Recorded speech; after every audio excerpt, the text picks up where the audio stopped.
नमस्कार दोस्तों, welcome to Vipraj learn at home. कैसे हो आप लोग? I hope you are doing great. So today we are going to learn about knowing our numbers. तो इसका जो पार्ट 1 बनाया था उसमें हमने जो टॉपिक्स कवर किए थे वो थे counting, place value and face value of the digits, comparing numbers with each other, how many numbers you can make from the given list of digits, shifting digits, कोई नंबर दिया और उसके digits shift कर दिए तो कौन कौन से नंबर्स बनते हैं, फिर उसमें से कौन सा लार्जर नंबर बनता है, कौन सा स्मॉलर नंबर बनता है। फिर इंट्रोडक्शन टू 10,000, मतलब 10,000 हम लोग कैसे बना सकते हैं। नंबर एक्सपांशन, मतलब अगर कोई नंबर दिया है तो उसको एक्सपांड कैसे करना है, और लार्ज नंबर्स को कैसे रीड करना है, मतलब मैथ्स के क्या रूल्स है जो यूज़ करके हम लोग लार्ज नंबर्स को रीड कर सकते हैं, राइट। तो मैं डिस्क्रिप्शन बॉक्स में कल वाले वीडियो की लिंक दे दूंगी, तो आप फर्स्ट वो देख लीजिएगा और फिर ये देख लीजिएगा, तो आपको ज़्यादा समझ में आएगा कि मैं आज के लेक्चर में क्या पढ़ाने जा रही हूँ। तो आज जो हम लोग पॉइंट्स डिस्कस करने वाले हैं वो है ऑर्डर ऑफ नंबर्स। कौन कौन से ऑर्डर में हम लोग नंबर्स को अरेंज कर सकते हैं। एक ascending order, second descending order. Next will be large number in practice, मतलब प्रैक्टिस में हम लोग लार्ज नंबर्स कैसे यूज़ करते हैं। Next will be using brackets, मतलब नंबर्स में हम लोग ब्रैकेट यूज़ करके क्या क्या कर सकते हैं। Next we will see expanding brackets and the last will be Roman numerals. और जैसे हमने कल देखा था उससे बाद भी एक रहेगा एक्सरसाइज जो आपको करके कमेंट सेक्शन में उसका आंसर देना है। फर्स्ट जो पॉइंट है ऑर्डर यानी क्या, नंबर्स को अरेंज करना, राइट। सो ऑर्डर को हम लोग क्या बोल सकते हैं, arrangement of numbers, arrangement of numbers. तो अरेंज करना यानी क्या, फॉर एग्जांपल हमारे पास कुछ तो 5-6 नंबर्स दिए हैं, जैसे 2 डिजिट नंबर में रैंडमली कोई भी लेती हूँ, 12, 10, 58, 71 एंड 93। ओके, तो ये अपने पास 5 नंबर्स है जो 2 डिजिट है, तो इनको हमें अरेंज करना है।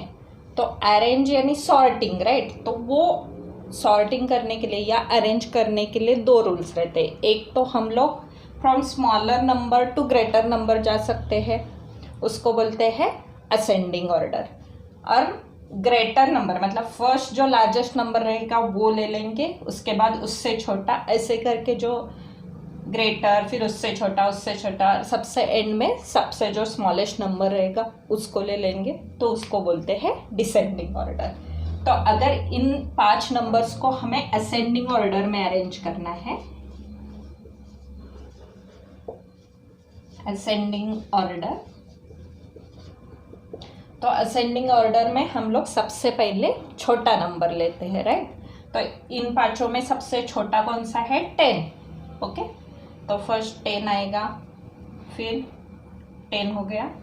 नेक्स्ट कौन सा छोटा है, मतलब 10 से बड़ा लेकिन बाकी नंबर से छोटा, 12 है, राइट। तो 10 के बाद 12 आ जाएगा। फिर 12 से बड़ा कौन सा है, 58, थर्ड 58 आ जाएगा। उससे बड़ा 71 और सबसे बड़ा जो है वो है 93। तो असेंडिंग ऑर्डर में नंबर्स राइट साइड पे इंक्रीज होते जाते हैं, ओके। और यही अगर हमें डिसेंडिंग ऑर्डर में अरेंज करना है, डिसेंडिंग ऑर्डर, तो डिसेंडिंग ऑर्डर में सबसे पहले सबसे बड़ा वाला नंबर आता है, फिर उससे छोटा वाला, फिर उससे छोटा वाला, एंड में सबसे छोटा। तो सबसे बड़ा इन 5 में कौन सा नंबर है, 93, राइट। उससे छोटा 71, उससे छोटा 58, उससे छोटा 12 और सबसे छोटा 10। ओके। तो डिसेंडिंग ऑर्डर्स में नंबर्स रिवर्स ऑर्डर में बढ़ते हैं, मतलब सबसे पहले बड़ा रहता है, सबसे एंड में छोटा रहता है। सो हम लोग ऐसे बोल सकते हैं असेंडिंग ऑर्डर यानी arrangement of numbers from smallest number two greatest number, और डिसेंडिंग ऑर्डर यानी arrangement of numbers from greatest number two smallest number. तो और एक एग्जाम्पल हम लोग देखते हैं असेंडिंग और डिसेंडिंग ऑर्डर में अरेंज करने के लिए। कॉम्बिनेशन ऑफ 2 डिजिट और 3 डिजिट नंबर लेते हैं। ओके, तो फॉर एग्जाम्पल एक नंबर है 88, 11, 131, 841 और लास्ट में लेते हैं 50। ओके, तो इसको हमें पहले असेंडिंग ऑर्डर्स में लिखना है। असेंडिंग ऑर्डर, तो जैसे मैंने पहले बताया असेंडिंग ऑर्डर में सबसे छोटा वाला फर्स्ट आता है, तो इनमें से सबसे छोटा नंबर कौन सा है? 11, राइट। तो 11 आएगा। 11 के बाद 11 से बड़ा लेकिन बाकी नंबर से छोटा ऐसा कौन सा है? 50, राइट। तो 11 के बाद आ जाएगा 50। फिर 50 से बड़ा लेकिन बाकी नंबर से छोटा ऐसा कौन सा है? 88, राइट। तो यहाँ पे आएगा 88। फिर 88 से बड़ा फोर्थ नंबर पे, तो अभी 2 नंबर बचे हैं 131 और 841, तो इनमें से छोटा कौन सा है? 131। तो यहाँ पे 88 के बाद आएगा 131, और जो सबसे बड़ा है 841 वो यहाँ पे आ जाएगा। तो 11, 50, 88, 131, 841 ये हो गया असेंडिंग ऑर्डर। यही अब अभी अगर हमें डिसेंडिंग ऑर्डर में लिखना है, डिसेंडिंग ऑर्डर, तो डिसेंडिंग ऑर्डर के लिए सबसे पहले सबसे बड़ा लेना है, राइट। तो सबसे बड़ा नंबर कौन सा है? 841। फिर उससे छोटा 131, इससे छोटा 88, फिर 88 से छोटा कौन सा है? अभी 2 नंबर बचे 11 और 50, तो इन दोनों में से जो बड़ा है तो 50 आएगा, राइट। और सबसे एंड में 11 आ जाएगा, राइट। तो असेंडिंग ऑर्डर में from smallest number two greatest number, descending के लिए from greatest number two smallest number हो जाता है। अभी नेक्स्ट टॉपिक देखते हैं, लार्ज नंबर्स इन प्रैक्टिस।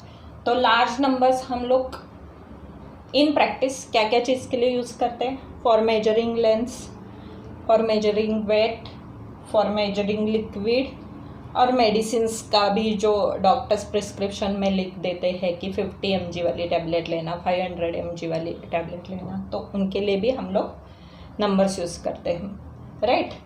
तो जो अपना कंपास में जो स्केल रहता है, रूलर, तो उनमें किस फॉर्मेट में रहता है मेजरमेंट्स? सेंटीमीटर्स में रहता है, राइट। 15 सेंटीमीटर्स का रूलर रहता है कंपास वाला, तो 1 सेंटीमीटर, 2 सेंटीमीटर, 3 सेंटीमीटर, 4 ऐसे करके यहाँ एंड में 15 सेंटीमीटर तक रहता है। मतलब ये जो मेजरिंग रहता है वो सेंटीमीटर में रहता है।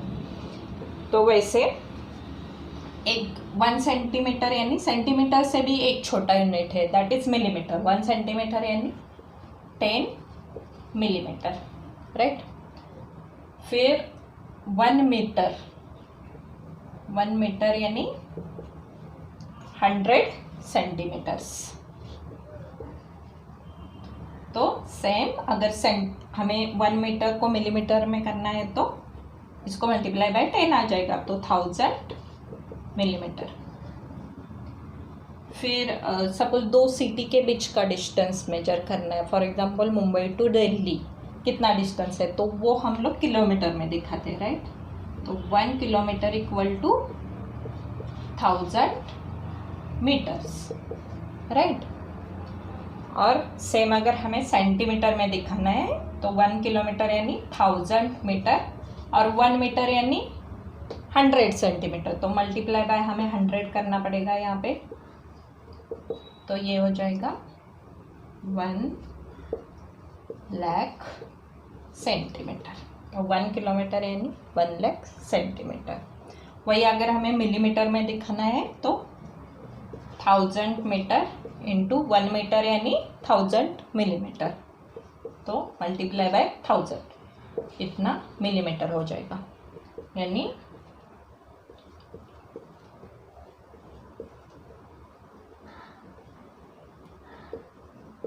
10,00,000 मिलीमीटर। 1 किलोमीटर यानी 10,00,000 मिलीमीटर। तो ये सब मेजरमेंट्स हम लोग लेंथ मेजर करने के लिए यूज़ करते हैं। मेजर करने के लिए हम लोग क्या यूज़ करते हैं? किलोग्राम, ग्राम, सेंटीग्राम, मिलीग्राम, राइट। तो फॉर एग्जांपल हम लोग मार्केट में गए चावल और गेहूँ लाने के लिए, तो चावल और गेहूँ हम किस फॉर्मेट में लेते हैं? किलोग्राम की। 2 kg चावल दीजिए, 2 kg of rice and 2 kg of wheat, तो ये हम लोग किलोग्राम में लेते हैं, राइट। तो इसमें भी सेम फॉर्मेट है। सबसे छोटा यूनिट इसका 1 मिलीग्राम है, फिर उसके बाद है 1 सेंटीग्राम, 1 सेंटीग्राम यानी 10 मिलीग्राम, फिर 1 kg यानी कितना हो जाएगा? 1000 इंटू 100 सेंटीग्राम्स, तो वो हो जाएगा 1,00,000 सेंटीग्राम्स। और वही अगर हमें मिलीग्राम में करना है तो और एक ज़ीरो बढ़ जाएगा, 10,00,000 मिलीग्राम, करेक्ट। तो वेट मेजरमेंट के लिए हम लोग किलोग्राम, सेंटीग्राम, मिलीग्राम ये यूनिट्स यूज़ करते हैं।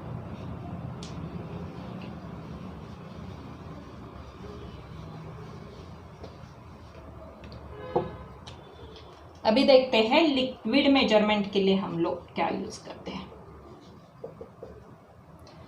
तो आपने कभी दूध लिया रहेगा, तो दूध कौन से मेजरमेंट में मेजर करते हैं? Litre, right, litre. तो इसका भी सेम फॉर्मेट है, दूध हो, ऑयल हो, ये सब मतलब जो भी लिक्विड फॉर्मेट में है वो मेजर करने के लिए हम लोग लीटर फॉर्मेट यूज़ करते हैं। तो क्या क्या? मिल्क, ऑयल, वाटर, इन सब के मेजरमेंट के लिए हम लोग कौन सा फॉर्मेट यूज़ करते हैं? लीटर वाला। तो इनमें भी सेम फॉर्मेट रहता है। 1 litre equal to 100 centilitres, 1 centilitre equal to 10 millilitres, फिर 1 किलोलीटर इक्वल टू 1000 लीटर्स,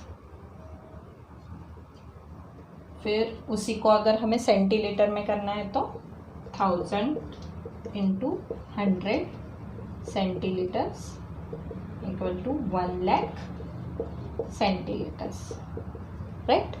वही अगर मिलीमीटर में करना है तो 1 सेंटीलीटर इक्वल टू 10 मिलीलीटर, तो हमें फिर इसको 10 से मल्टीप्लाई करना पड़ेगा, तो यहाँ पे आएगा 10,00,000 मिलीलीटर्स, राइट। तो जनरली जो हम लोग यूज़ करते हैं वो लीटर यूज़ करते हैं, 1 लीटर, हाफ लीटर ऐसे करके हम लोग लेते हैं। कभी हम लोग डॉक्टर के पास गए तो डॉक्टर हमें प्रिस्क्रिप्शंस पे दवाई लेकर देते हैं, राइट। तो वो जो दवाई तो हम लोग ज़्यादा क्वांटिटी में, ज़्यादा मात्रा में नहीं ले सकते, राइट। तो उनका जो मेजरमेंट रहता है वो बहुत स्मॉल रहता है। तो आपने देखा रहेगा वो ऐसे 10 mg की, 100 mg की, 500 mg की। तो जो भी दवाइयों का मेजरमेंट रहता है वो बहुत स्मॉल क्वांटिटी में रहता है, 10, 50, 100, 200, 500 mg ऐसी की दवाई रहती है। तो मेडिसिन्स के लिए हम लोग सबसे स्मॉलेस्ट यूनिट यूज़ करते हैं, that is mg, milligrams. Right. तो यहाँ पे अगर हम लोग देखेंगे इन सब में जो कॉमन है वो है kilo, right, centi, kilogram, centigram, milligram, तो ये सब में कॉमन है। तो सबसे इनमें जो सबसे छोटा यूनिट है, this is the smallest unit, smallest unit. जो सबसे बड़ा मेजरमेंट का यूनिट है वो है kilo, kilogram, kilolitre, this is the greatest unit of measurement. Okay, तो नेक्स्ट जो टॉपिक है एस्टिमेशन। तो एस्टिमेशन यानी क्या? फॉर एग्जांपल क्रिकेट का मैच चल रहा है और वो मैच देखने के लिए अराउंड 51,000 स्पेक्टेकल्स आए हैं। ओके, क्रिकेट का मैच देखने के लिए अराउंड बोलते हैं हम लोग, अराउंड 51,000 स्पेक्टेकल्स। तो क्या ये एग्जैक्ट नंबर है? मे बी 51,009 रहेंगे, मे बी 51,100 रहेंगे। तो उस फिगर को हम लोग राउंड ऑफ करते हैं, राइट। सपोज अपने फैमिली में कोई वेडिंग है, तो वेडिंग की अरेंजमेंट के लिए हम लोग बोलेंगे कि मे बी 2,000 लोगों का खाना बनाना है। तो क्या एग्जैक्टली 2,000 लोग आएंगे? नहीं, कुछ तो हम लोग एस्टिमेट कर रहे हैं, राइट, कि इतने लोग आ सकते हैं। तो अराउंड, जो अराउंड फिगर रहती है, मे बी 2,000 नहीं आएंगे, 1,800 ही आएंगे, या 1,900 आएंगे, या 2,100 आएंगे, 2,020 आएंगे। एग्जैक्ट फिगर हमें नहीं पता है, कुछ तो ऐसे जो राउंड फिगर है उस हिसाब से हम लोग अरेंजमेंट्स करते हैं, राइट। तो ये जो अप्रॉक्सीमेट फिगर देके हम लोग जो अरेंजमेंट करते हैं या किसी चीज़ के बारे में इंफॉर्मेशन देते हैं, तो उसको बोलते हैं एस्टिमेशंस, राइट। तो यूजिंग एस्टिमेशन हम लोग डेली लाइफ में भी एस्टिमेट्स यूज़ करके कैलकुलेशंस कर सकते हैं।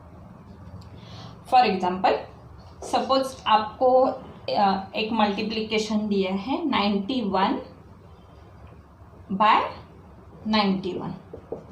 तो अगर हमें ये एग्जैक्ट मल्टीप्लिकेशन करना है तो हमें वो पूरा जो मल्टीप्लिकेशन का रहता है 91, फिर इस डिजिट से इन दोनों को पहले करो, इस डिजिट से, ऐसे करना पड़ता है। लेकिन हमें एग्जैक्ट नंबर नहीं चाहिए, हमें सिर्फ एस्टिमेटेड चाहिए कि इसका अप्रॉक्सीमेटली क्या आंसर आ सकता है।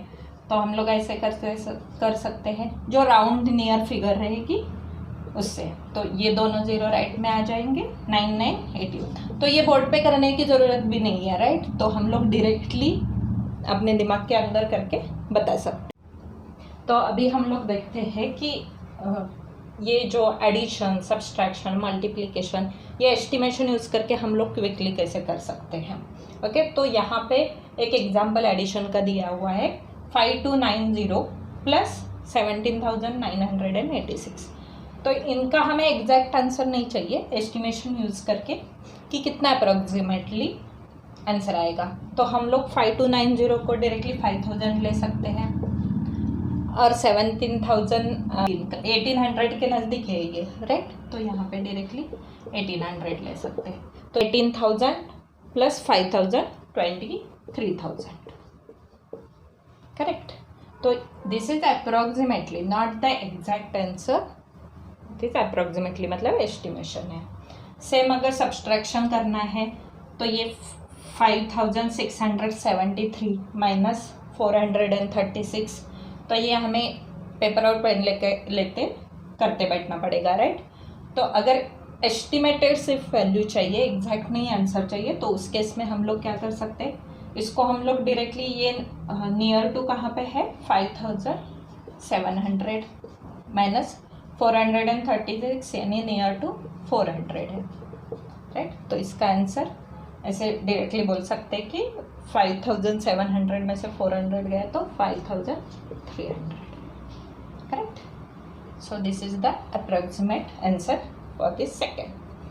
अभी 19 × 78, तो ये मल्टीप्लिकेशन अगर हमें क्विकली करना है और एस्टिमेटेड वैल्यू देनी है तो हम लोग क्या कर सकते हैं, 19 is closer to 20, 78 is closer to 80, तो इसका अप्रोक्सीमेट वैल्यू क्या आ जाएगा,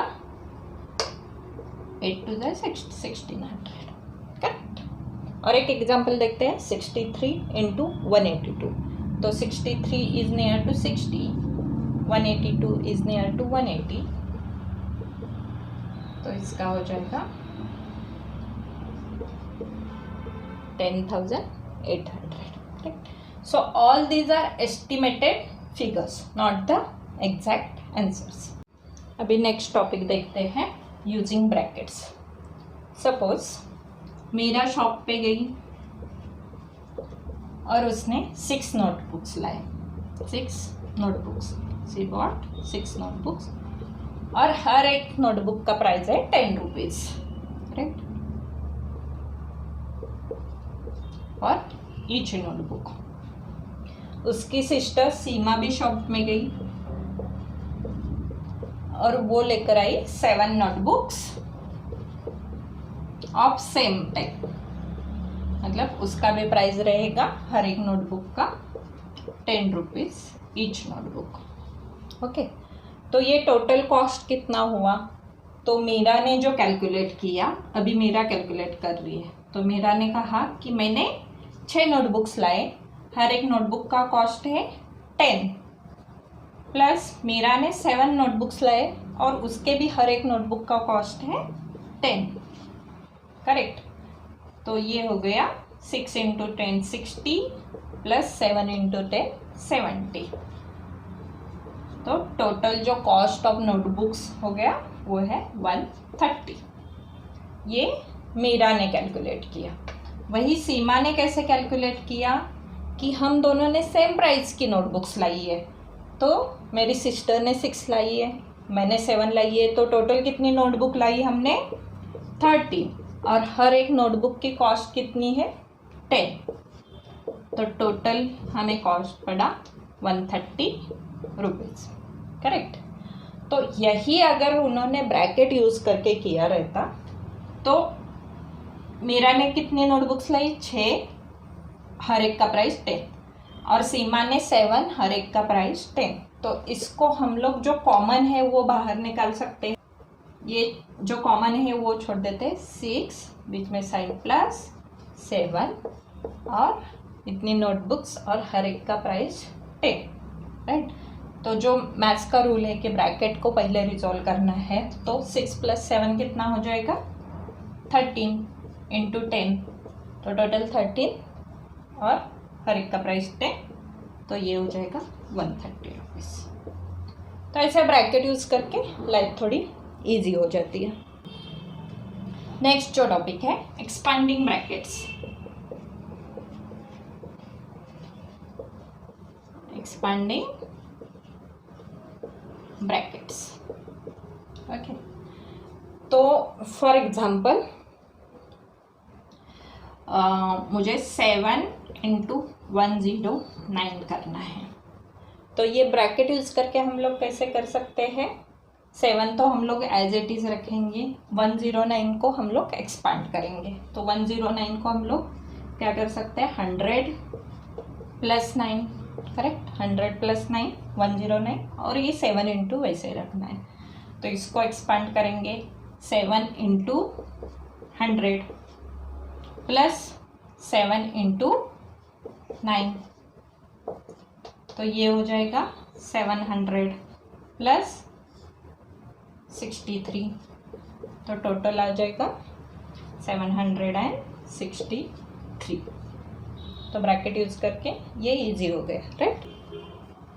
102 इंटू 103, तो 102 को एक्सपांड करते हैं 100 प्लस 2 इंटू 103 को एक्सपांड करते हैं 100 प्लस 3, तो अभी इसको, इस पूरे नंबर को हर एक इंडिविजुअल नंबर से मल्टीप्लाई करते हैं, तो 100 इंटू 100 प्लस 3, ये ब्रैकेट एज इट इज़ रखेंगे, इसको सिर्फ एक्सपांड करेंगे, प्लस 2 इंटू 100 प्लस 3। अभी ये वाला ब्रैकेट एक्सपांड करते हैं, 100 इंटू 100 प्लस 100 इंटू 3, राइट, ये एक्सपेंशन हो गया। प्लस अब इसका एक्सपेंशन करते हैं, 2 इंटू 100 प्लस 2 इंटू 3, तो 100 into 100 equal to 10,000 plus 100 into 3 equal to 300, 2 into 100 equal to 200, 2 into 3 equal to 6। ये बीच में जो प्लस साइन है वो एज इट इज रखना है। 10,000 प्लस 300 प्लस 200 प्लस 6 इज 506, तो 10,000 प्लस 506 इज 10,506। तो ये हमारा फाइनल आंसर हो जाएगा। 102 इंटू 103 इक्वल टू 10,506। नेक्स्ट जो टॉपिक है रोमन न्यूमरल्स। रोमन न्यूमरल्स, ठीक है। तो अभी जो हम लोग नंबर्स यूज करते हैं दैट इज 1 2 3 4, ये क्या है, हिंदू अरेबिक है, हिंदू अरेबिक न्यूमरल्स। तो इससे पहले रोमन न्यूमरल्स भी थे जो हम लोग यूज करते थे।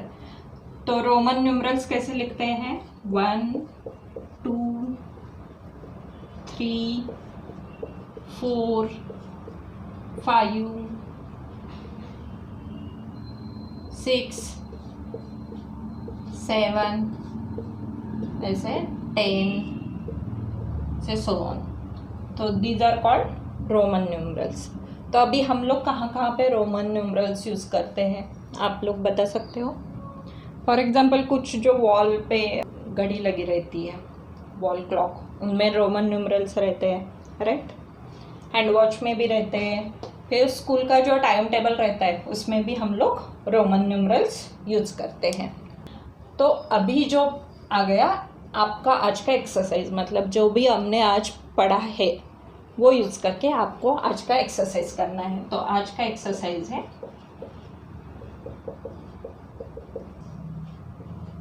यूजिंग ये वाला मेथड, एक्सपांडिंग ब्रैकेट्स।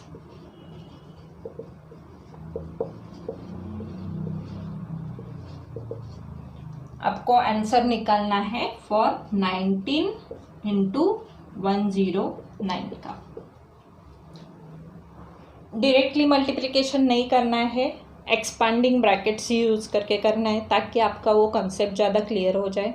और जो भी आपका आंसर आ जाएगा वो नीचे कमेंट सेक्शन में मेंशन कर दीजिए, मैं वो क्रॉस वेरीफाई करूँगी आपका करेक्ट है या नहीं। और आज का वीडियो अगर आपको मेरा अच्छा लगा है तो प्लीज़ मेरे चैनल को सब्सक्राइब कीजिए, बेल आइकन प्रेस कीजिए, कमेंट में आपका जो भी रिव्यू रहेगा वो मेंशन कर दीजिए और अपने दोस्तों के साथ शेयर कीजिए।